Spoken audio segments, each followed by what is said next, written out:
As I said in my Game of Thrones video yesterday, sunburnt for my holiday, my hair's a mess so I'm putting a hat on, but let's talk about Avengers, shall we?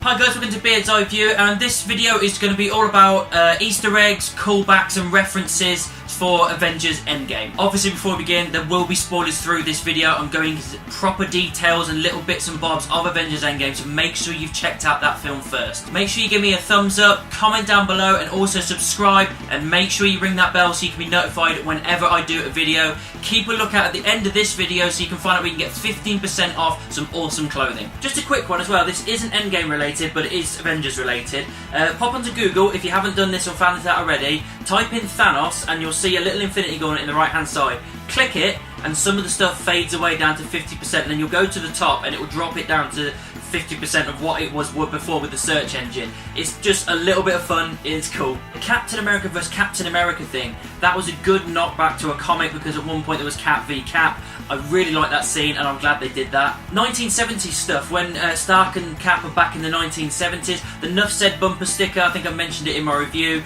for Stan Lee, that was a really cool thing.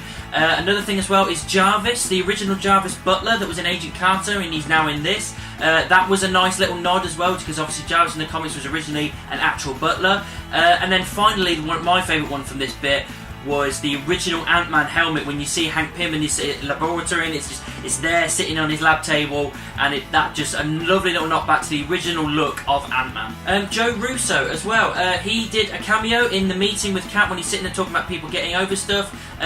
One of the directors, he was there talking about a date that he'd gone on with a guy since he lost his husband, and that was just a lovely little cameo there. I'm glad, and for the little cameo he did, he acted it really well. Another one as well, Ava Russo, his daughter, I think it's his daughter, it could be his other brother's daughter, I can't really remember, but she played Hawkeye's daughter at the very start of the film, the one learning archery.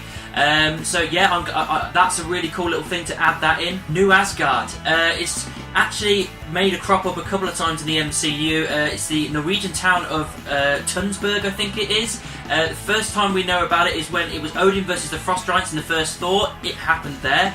And when the Red Skull finds the Tesseract for the very first time in Captain America the First Avenger, that is in that little town. So great, it's a lovely nice little tie-in there. The Captain America scene in the lift was great. You thought it was going to be another replay from Winter Soldier, and then he just leans in and says, "Hail Hydra," to take the scepter.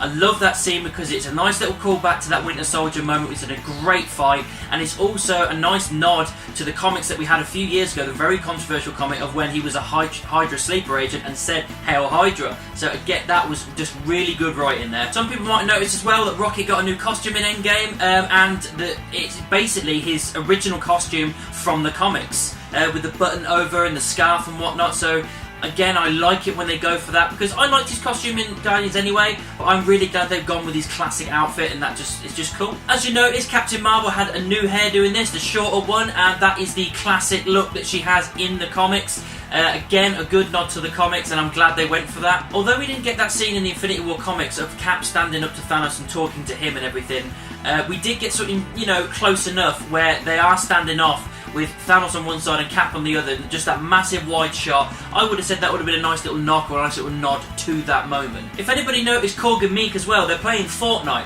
I've never played this game myself, but I know that they've done a DLC package for Avengers, so that was just a nice, probably most likely product placement, but again, a nice little nod to something outside of the MCU. Howard the Duck, he makes an appearance. If anybody can check it out when they see the film again, just as everybody's piling in the last battle, just as you see Hope Wasp appear and take her mask off, look to the right of her and you'll just see him walking in with a gun. Another amazing thing, just as the fight's beginning, is a lovely little callback to Winter Soldier, when Falcon's coming through on Cap's radio and he's saying, "On your left," and then that's when the circle appears and Black Panther comes through. A lovely little callback for when they're running round in Washington, "On your left, on your left." Oh, it's just, again, really good writing and really good thought to to bring that into this moment. It was perfect. Obviously, as you know, Pepper Potts, she made an appearance as Rescue. She was never called Rescue in Endgame, but that was kind of alluded that that's what she's going to be called because that's what she was in the comics when she took on the suit that Stark got her. So yeah, I'm glad they kind of went with that. It's a nice little nod back to the comics. A lot of people have been wondering who was that kid in Stark's funeral. I mean, me personally, I knew who it was straight away. I could just tell that it was Harley from Iron Man 3 because I was literally running it down thinking who else could it be, and I thought there was literally only one more person it could be because I can't think of anybody else in Stark's life that would warrant being at that funeral. So it had to be Harley, and it is him, and I'm glad they did that. Another scene I absolutely loved in the funeral scene as well. It's probably one of my favourite moments from Endgame. It's a very short little sweet moment, but it's brilliant. With Stark's daughter, Morgan, sitting with Happy, and he said, "Do you want to go get something to eat?" He goes, "Yeah." He goes, "What do you want?" "Cheeseburgers." He goes, "Your dad used to like cheeseburgers." And that is a lovely, lovely callback to Iron Man 1 when he's saved out of the cave and he takes that American cheeseburger after he gets back. I think I mentioned this in my review, but it's just nice to mention it again because that was just a really well crafted little scene. Falcon becoming Captain America as well. That is obviously a nod back to the 2015 comic where he does become Captain America.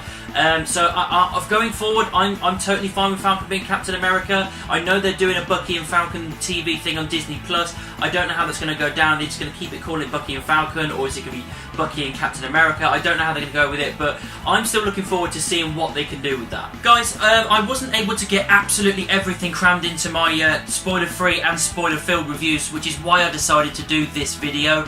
So I just thought I'd point out a load of Easter egg references and nods that you probably already know about already with other people talking about them, but I thought I'd mention them in case there's a few people that didn't know, or maybe there's a couple I caught that someone else didn't catch. And it's just nice to talk about Avengers Endgame while it's still fresh in everybody's mind. Sponsor time.